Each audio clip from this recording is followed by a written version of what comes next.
warahmatullahi wabarakatuh. Alhamdulillah nahmaduhu wa nasta'inuhu wa nastaghfiruh wa na'udzu billahi min shururi anfusina wa min sayyiati a'malina. May yahdihillahu fala mudilla lahu wa may yudlil fala hadiya lahu. Wa asyhadu an la ilaha illallah wahdahu la syarika lahu wa asyhadu anna Muhammadan 'abduhu wa rasuluhu sallallahu alaihi wa ala alihi wa sahbihi wasallam. Wa ba'du. Kaum muslimin yang dimuliakan oleh Allah Subhanahu wa taala, kembali kita lanjutkan kajian kita mengenai hadis Nabi sallallahu alaihi wasallam. Dalam kesempatan kali ini kita akan membahas sebuah hadis sebagai berikut. An Abi Ruqayyah bin Aus ad-Dari radhiyallahu anhu, anna Nabiy sallallahu alaihi wasallam qala ad-dinun nasihatu. Qulna liman? Qala lillahi wa li kitabihi wa li rasulihi wa li a'immatil muslimina wa 'ammatihim, rawahu Muslimun.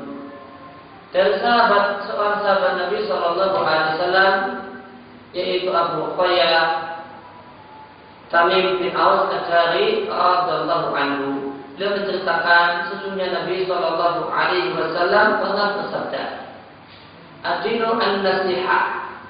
Sesungguhnya agama itu adalah sikap nasihat. Para sahabat bertanya, liman? Nasihat yang ditujukan untuk siapa? Wahai Rasulullah sallallahu alaihi wasallam. Maka Nabi sallallahu alaihi wasallam menjelaskan nasihat tersebut ditujukan kepada Allah dan kepada kitabnya dan kepada para rasulnya, wali a'immatil muslimin, dan imam atau pemimpin kaum muslimin, wa 'ammatihim, dan awamnya dan umumnya kaum muslimin. Hadis ini adalah hadis yang sahih diriwayatkan oleh Muslim. Kaum muslimin yang dimuliakan oleh Allah Subhanahu wa taala, sebelumnya patut kita perhatikan bahwasanya istilah nasihat dalam bahasa Arab itu berbeda dengan nasihat dalam bahasa Indonesia. Nasihat dalam bahasa Indonesia artinya adalah wejangan, artinya adalah saran, artinya adalah masukan, ajaan untuk melakukan kebaikan atau untuk meninggalkan keburukan. Itulah nasihat dalam bahasa Indonesia. Sedangkan dalam hadis ini, maka nasihat itu, makna nasihat dalam hadis ini terbagi menjadi dua makna. Untuk nasihat yang ditujukan untuk Allah dan kitab-kitabnya serta para rasulnya, makna nasihat adalah iman, adalah benar-benar beriman dan sungguh-sungguh mengimani Allah Subhanahu wa taala, mengimani berbagai kitab suci, dan mengimani para utusan Allah Subhanahu wa taala.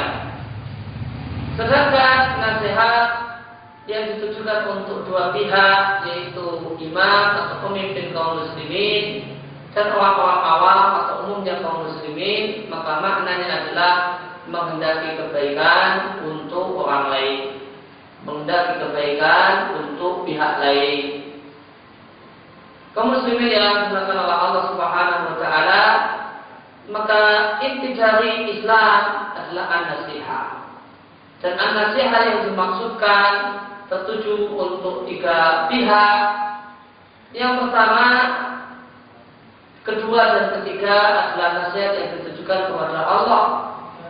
Kemudian nasihat yang ditujukan kepada berbagai kitab suci yang Allah turunkan, dan nasihat yang ditujukan kepada para utusan Allah Subhanahu wa ta'ala.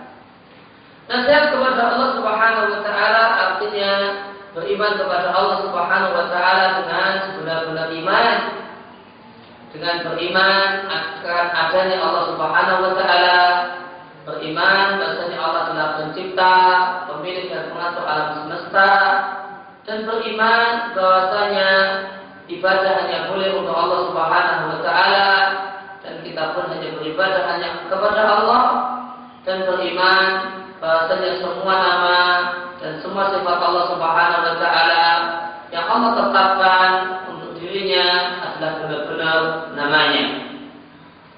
Maka siapa yang beriman dengan 4 poin ini, yaitu beriman dengan wujud Allah, dengan adanya Allah, beriman dengan bahasanya Allah Subhanahu wa taala adalah pemilik dan pengatur alam semesta, beriman dengan ibadah itu hanya boleh untuk Allah, dan semua sifat yang Allah tetapkan atau ditetapkan oleh Rasulnya, maka itu adalah sifat yang ada pada diri Allah Subhanahu wa taala. Siapa yang beriman kepada Allah dengan 4 hal ini, maka dia adalah orang yang benar-benar beriman kepada Allah.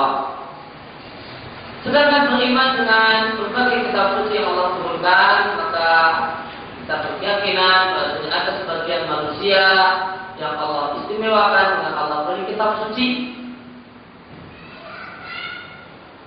Kemudian kita mengimani berbagai nama kitab suci yang Allah ceritakan kepada kita.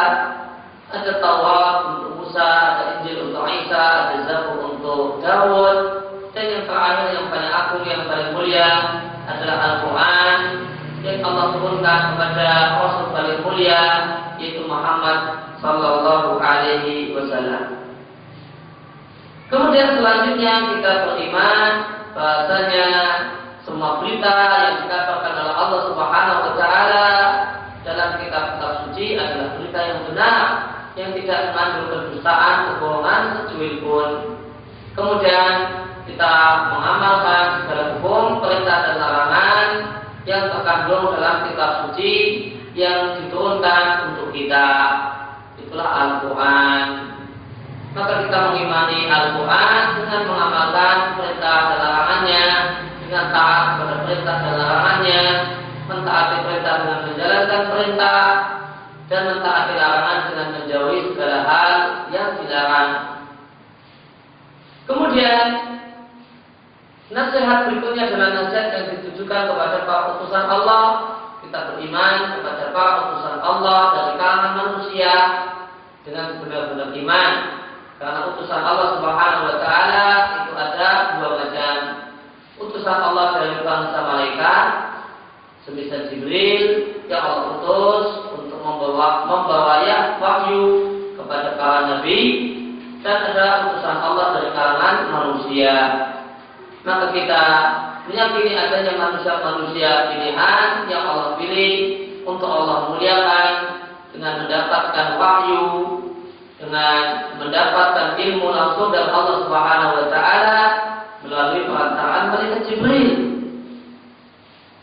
Dan kita mengimani nama-nama para rasul yang kita kenal, yang tercantum dalam Al-Quran dan disebutkan dalam hadis-hadis yang sahih.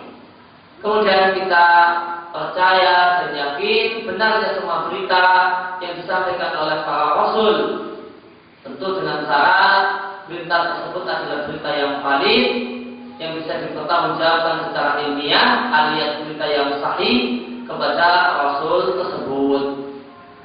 Dan yang terakhir kita beriman bahwa kita mengimani para rasul dengan mentaati perintah dan larangan utusan Allah yang Allah utus untuk kita. Itulah Rasul Muhammad Sallallahu Alaihi Wasallam.